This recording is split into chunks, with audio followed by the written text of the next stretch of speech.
There are only four ways in which a ruling group can fall from power.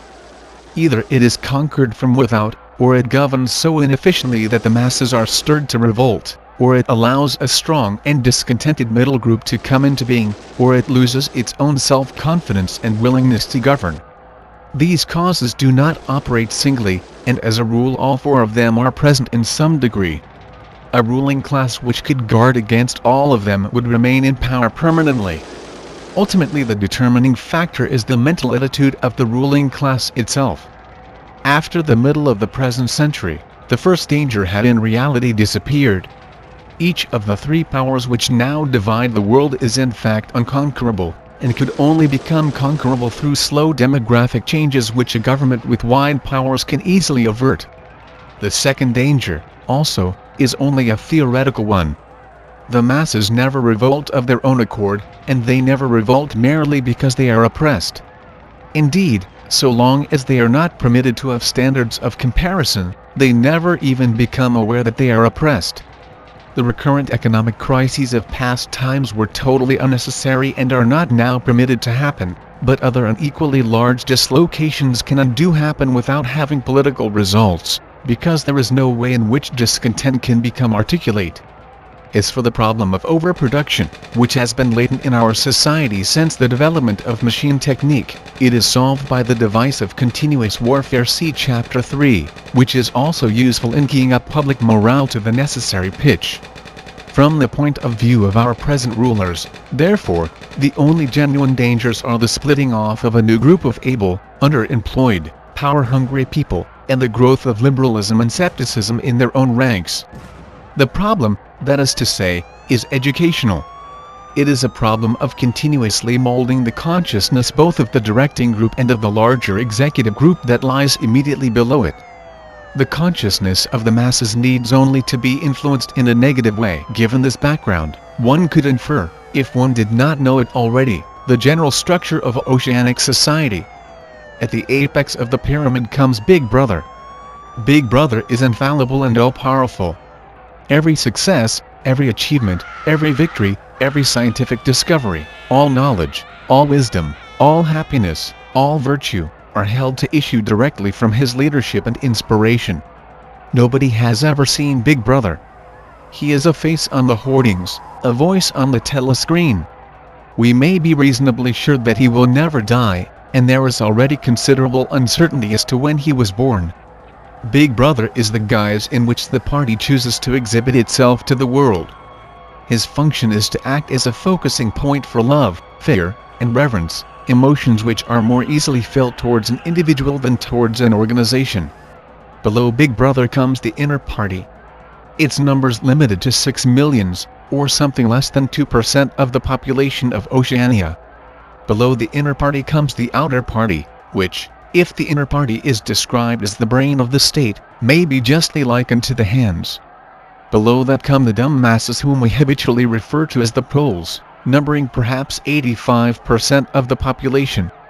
In the terms of our earlier classification, the proles are the low for the slave population of the equatorial lands who pass constantly from conqueror to conqueror, are not a permanent or necessary part of the structure. In principle, membership of these three groups is not hereditary. The child of inner party parents is in theory not born into the inner party. Admission to either branch of the party is by examination, taken at the age of 16.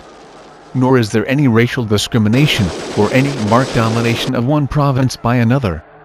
Jews, Negroes, South Americans of pure Indian blood are to be found in the highest ranks of the party, and the administrators of any area are always drawn from the inhabitants of that area. In no part of Oceania do the inhabitants have the feeling that they are a colonial population ruled from a distant capital. Oceania has no capital, and its titular head is a person whose whereabouts nobody knows.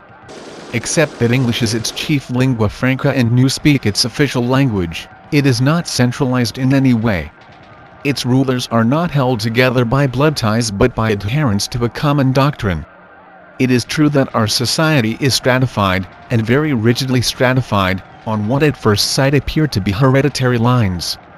There is far less to and fro movement between the different groups than happened under capitalism or even in the pre-industrial age.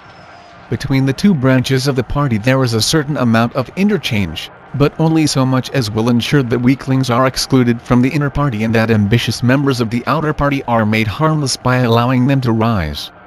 Proletarians, in practice, are not allowed to graduate into the party. The most gifted among them, who might possibly become nuclei of discontent, are simply marked down by the thought police and eliminated. But this state of affairs is not necessarily permanent, nor is it a matter of principle. The party is not a class in the old sense of the word. It does not aim at transmitting power to its own children, as such. And if there were no other way of keeping the ablest people at the top, it would be perfectly prepared to recruit an entire new generation from the ranks of the proletariat. In the crucial years, the fact that the party was not a hereditary body did a great deal to neutralize opposition. The older kind of socialist, who had been trained to fight against something called class privilege, assumed that what is not hereditary cannot be permanent. He did not see that the continuity of an oligarchy need not be physical, nor did he pause to reflect that hereditary aristocracies have always been short-lived, whereas adoptive organizations such as the Catholic Church have sometimes lasted for hundreds or thousands of years. The essence of oligarchical rule is not father-to-son inheritance, but the persistence of a certain worldview and a certain way of life, imposed by the dead upon the living. A ruling group is a ruling group so long as it can nominate its successors. The party is not concerned with perpetuating its blood but with perpetuating itself. Who wields power is not important, provided that the hierarchical structure remains always the same. All the beliefs, habits, tastes, emotions, mental attitudes that characterize our time are really designed to sustain the mystique of the party and prevent the true nature of present-day society from being perceived. Physical rebellion, or any preliminary move towards rebellion, is at present not possible. From the proletarians nothing is to be feared. Left to themselves, they will continue from generation to generation and from century to century, working, breeding, and dying, not only without any impulse to rebel, but without the power of grasping that the world could be other than it is. They could only become dangerous if the advance of industrial technique made it necessary to educate them more highly. But, since military and commercial rivalry are no longer important, the level of popular education is actually declining. What opinions the masses hold, or do not hold, is looked on as a matter of indifference. They can be granted intellectual liberty because they have no intellect. In a party member, on the other hand, not even the smallest deviation of opinion on the most unimportant subject can be tolerated. A party member lives from birth to death under the eye of the thought police. Even when he is alone he can never be sure that he is alone. Wherever he may be, asleep or awake, working or resting, in his bath or in bed, he can be inspected without warning and without knowing that he is being inspected. Nothing that he does is indifferent.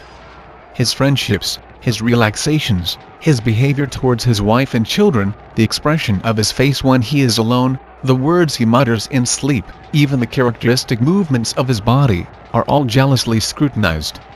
Not only any actual misdemeanor, but any eccentricity, however small, any change of habits, any nervous mannerism that could possibly be the symptom of an inner struggle, is certain to be detected. He has no freedom of choice in any direction whatever. On the other hand, his actions are not regulated by law or by any clearly formulated code of behavior.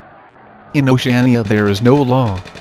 Thoughts and actions which, when detected, mean certain death are not formally forbidden, and the endless purges, arrests, tortures, imprisonments, and vaporizations are not inflicted as punishment for crimes which have actually been committed, but are merely the wiping out of persons who might perhaps commit a crime at some time in the future. A party member is required to have not only the right opinions, but the right instincts.